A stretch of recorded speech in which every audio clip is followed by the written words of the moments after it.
تنگ دستی میں سخاوت کرنا، غصے میں سوچ کر بولنا اور طاقت کے ہوتے ہوئے معاف کرنا افضل ترین نیکیوں میں سے ہے۔ لوگ پوچھتے ہیں میرے سکون کی وجہ کیا ہے؟ مسکرا کر بول دیتی ہوں میرا اللہ میرے ساتھ ہے۔ اگر تمہیں دنیا میں ہی سب کچھ مل گیا سوائے اللہ کے تو تمہیں آخرت میں کچھ نہیں ملے گا۔ اگر تم چاہتے ہو کہ مجھے آخرت میں بھی اللہ اپنی قدرت نوازے تو سجدہ کو ہو جاؤ۔ مشکلات سے پریشان نہ ہو، بہت جلد اللہ اتنا نوازے گا آپ خوش ہو جائیں گے۔ بہترین زندگی گزارنے کے لیے اس بات کو تسلیم کرنا پڑتا ہے کہ سب کو سب کچھ نہیں ملتا۔ دنیا کے مہنگے پرفیوم کی خوشبو ایک طرف اور ماں کے دوپٹے کی خوشبو ایک طرف۔ اللہ تعالیٰ سب کی ماؤں کو سلامت رکھے۔ میں جانتا ہوں کہ میں کچھ تو ہوں کیونکہ میرا رب کوئی بھی چیز بیکار نہیں بناتا۔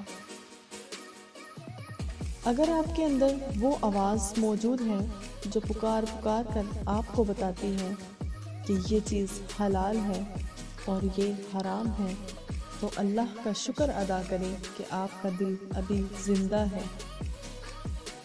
اگر سجدہ نہ ہوتا تو ہم ان تمام دکھوں میں گر کر مر جاتے جنہیں ہم اللہ کے سوا کسی سے نہیں کہہ سکتے۔ اللہ کی پکڑ سے وہی قوم بے خوف ہوتی ہے جو تباہ ہونے والی ہو۔ تمہارا رب بہت باحیا اور کریم ہے۔ جب اس کا بندہ اس کے سامنے اپنے دونوں ہاتھ اٹھاتا ہے تو وہ انہیں خالی لوٹاتے ہوئے اسے اپنے بندے سے شرم آتی ہے۔ جس نے رجوع کیا وہ پا گیا، انا میں جو رہا وہ رہ گیا، جو تنہا رہا وہ فنا ہو گیا، نہ میں رہا نہ تو رہا، جو جھک گیا وہی سب پا گیا۔ وہ مصیبتیں تو آپ تک پہنچتی ہی نہیں ہیں جنہیں آپ کی نمازیں راستہ بھٹکا کر روکے رکھتی ہیں۔